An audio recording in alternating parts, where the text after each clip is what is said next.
Tragis, gadis ini disiksa tanpa henti selama 44 hari. Hai, apa kabar semua? Kalian pasti gak asing dong dengan berita penculikan, pembunuhan, ataupun di era modern seperti saat ini, berita tersebut itu udah kayak makanan sehari-hari gak sih? Hampir setiap hari itu tuh pasti ada. Tapi nih, di Jepang pernah ada kasus perkosaan, penyulikan, dan penyiksaan terhadap gadis SMA dan diculik selama 44 hari. Dan sebelum meninggal, gadis tersebut sudah lebih dari 500 kali. Wah, gila banget gak sih? Ini sih pelakunya bukan manusia ya, tapi binatang gak sih? Nah, buat kamu yang penasaran gimana kasusnya dan separah apa sih penyiksaan yang dialami gadis ini selama 44 hari, yuk tonton video ini sampai habis.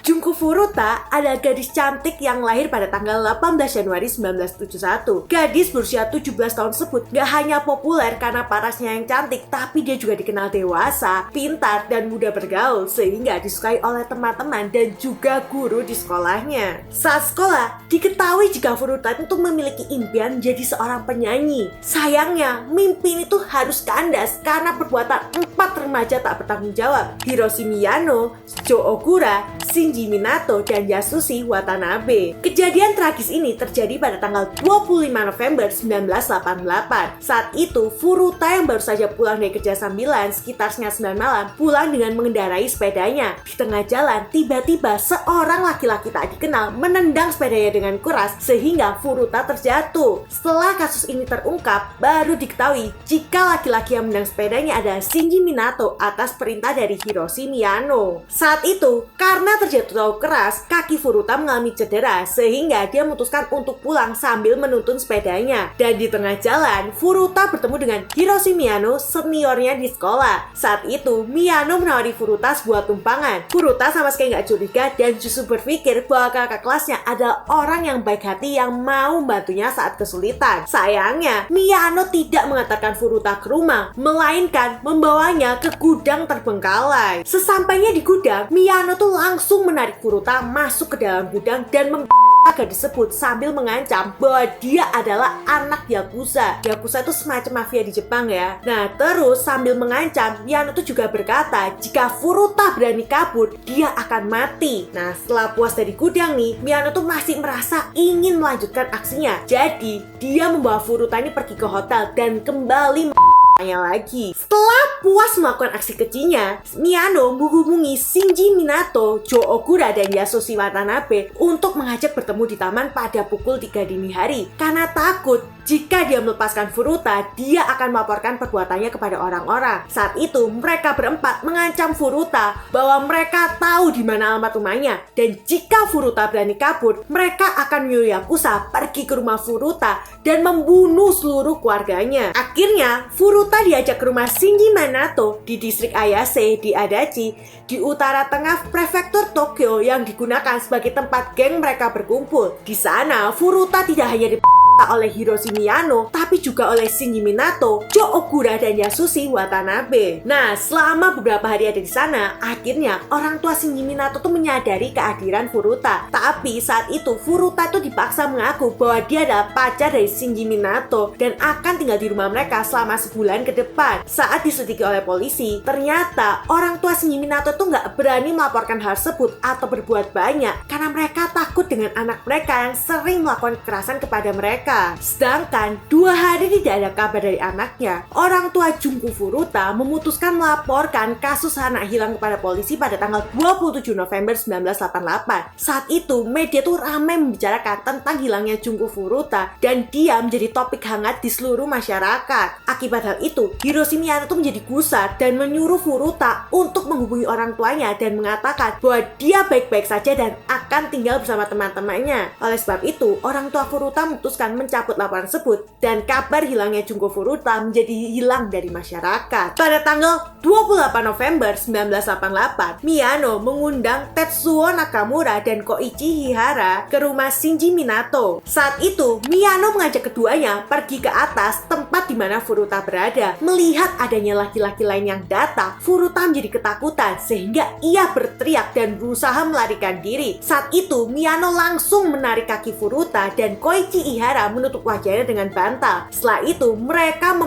Furuta beramai-ramai hingga gadis tersebut tidak sadarkan diri. Sebenarnya, orang tua Shinji Minato saat itu mendengar teriakan Furuta. Namun, mereka ditenangkan oleh anaknya yang mengatakan bahwa keadaannya baik-baik saja dan terkendali. Setelah kejadian tersebut, selama 40 hari ke depan, Junko Furuta mengalami berbagai macam penyiksaan tidak manusiawi dan juga diperkosa secara sadis. Setiap harinya, berbagai macam laki-laki diundang ke rumah Shinji Minato hanya untuk Junko Furuta. Menurut pengakuan sangka, mereka memaksa Furuta menari sambil telanjang dan juga melakukan masturbasi, lalu mencukur habis bulu kemaluannya dan juga menyuruh Furuta tidur di balkon dengan pakaian minim dan terkadang memaksa gadis tersebut menanggalkan semua pakaian di tubuhnya. Gilanya lagi, mereka tuh tidak hanya memaksa Furuta minum susu, air, dan alkohol dalam jumlah banyak, tetapi juga memasukkan berbagai macam benda ke dalam anus dan misfi Furuta seperti botol, logam, kaca, lampu, hingga korek api yang menyala. Selain itu, mereka juga kerap memaksa Furuta untuk merokok beberapa batang sekaligus dan juga membakar lengan serta kakinya dengan korek api. Akibat hal itu, Furuta tidak hanya mengalami luka bakar dan infeksi, tapi juga mulai kehilangan kendali atas sistem urinnya. Namun, melihat hal itu bukan berarti mereka tuh menjadi kasihan dan berniat melepaskan Furuta, tapi mereka tuh justru semakin menjadi-jadi. Diketahui, mereka sering menyiram Furuta dengan air seni dan menjadikannya samsak tinju untuk melampiaskan amarahnya. Akibat hal itu, Furuta mengalami dehidrasi dan masalah pada pencernaannya. Walau demikian, lagi-lagi para sangka itu nggak peduli dan justru memaksa Furuta untuk minum air seni dan juga makan kecoa. Setelah mengalami berbagai macam penyiksaan, pada hari ke-20, menurut para tersangka, Furuta itu sempat meminta kepada mereka untuk membunuhnya saja. Namun, mereka justru memilih untuk terus bermain-main dan menyiksa Furuta. Akhirnya penderitaan Furuta berakhir pada tanggal 4 Januari 1989. Hari itu, usai kalah dari bermain mahjong, Hiroshi Miyano melampiaskan amarahnya pada Junko Furuta. Saat itu, Miyano menuangkan cairan korek api ke tubuh Furuta lalu membakarnya. Diketahui dari keterangan para saksi, saat itu Furuta tuh sempat ingin memadamkan api di tubuhnya. Namun karena tubuhnya terlalu lemah, ia tidak bisa berbuat banyak dan hanya bisa pasrah. Nah, melihat hal tersebut, 4 tersangka ini tuh bukannya berhenti, tapi semakin jadi-jadi. Mereka memukuli Furuta, meneteskan cairan lilin panas ke wajahnya, menaruh 2 lilin di atas kelopak matanya, memaksa Furuta minum air seni, dan menendangnya sangat keras hingga gadis tersebut tuh pingsan dan mengalami kejang-kejang. Wah, gila sih. Iblis kalau lihat ini ya, mereka itu tuh adanya minder ya karena kalah kejam.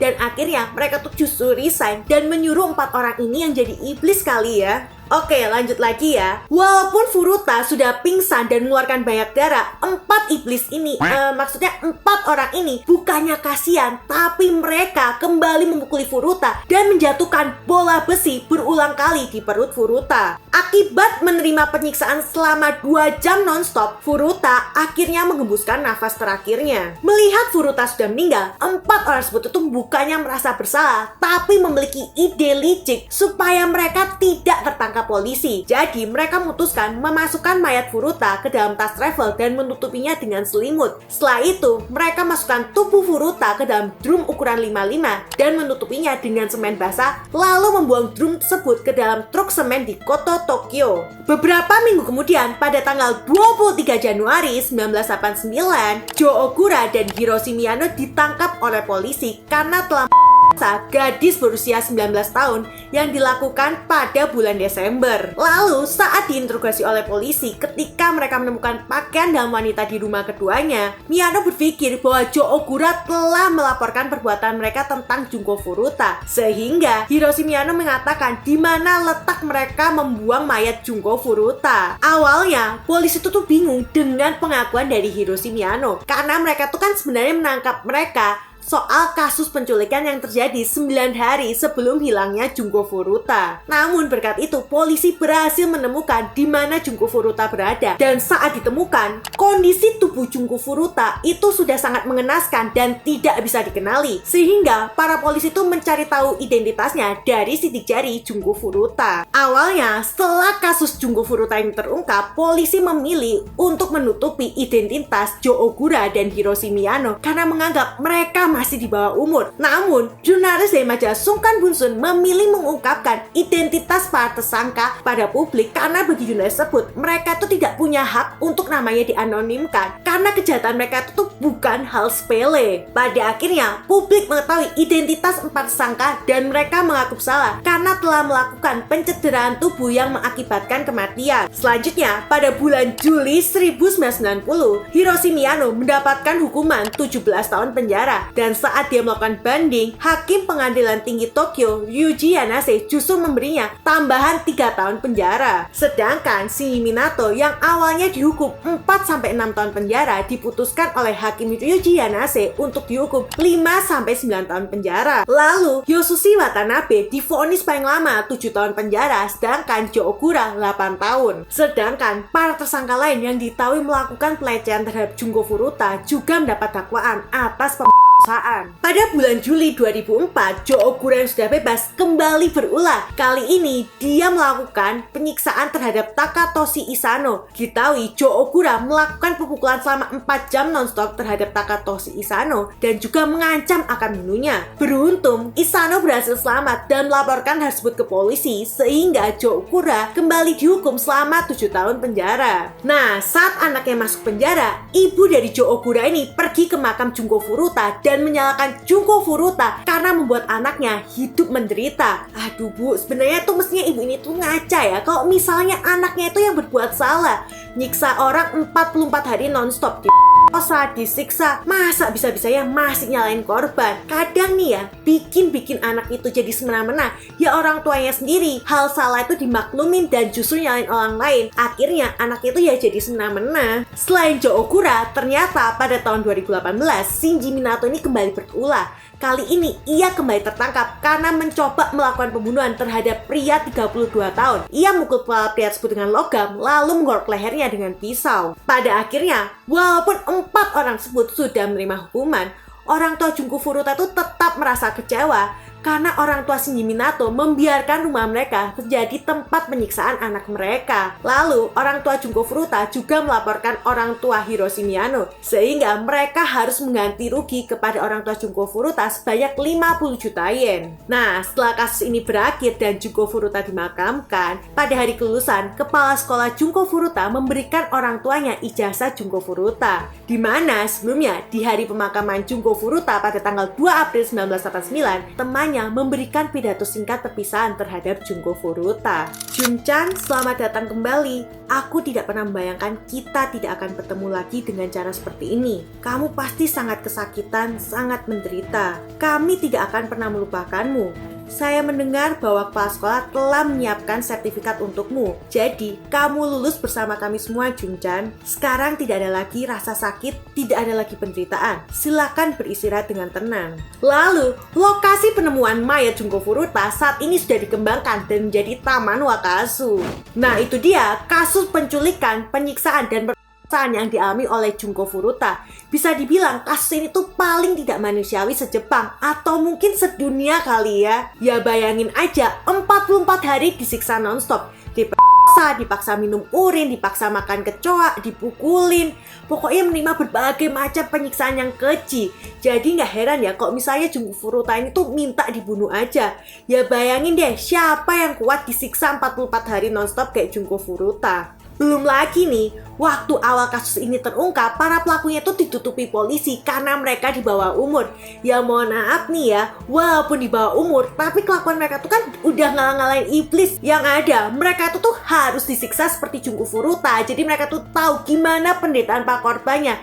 Lah ini cuma masuk penjara, habis itu bebas, habis itu buat ulah lagi. Wah, Mana kapok ya mereka. Pokoknya menurutku nih ya, hukum anak-anak di bawah umur tuh harus ada, jangan ditolerir dan dianggap gak masalah karena mereka tuh masih di bawah umur. Kalau memang mereka sepolos itu, mereka tuh ya gak bakal berbuat kejahatan kali. Jadi ya hukum anak di bawah umur itu harus tetap ada dan dihukum sesuai kejahatan yang mereka lakuin. Oh iya, buat kalian yang suka cerita true crime, mistis atau misteri, jangan lupa like dan share video ini ya. Dan yang belum subscribe, jangan lupa untuk subscribe. Akhir kata, sampai jumpa di video selanjutnya. Bye-bye!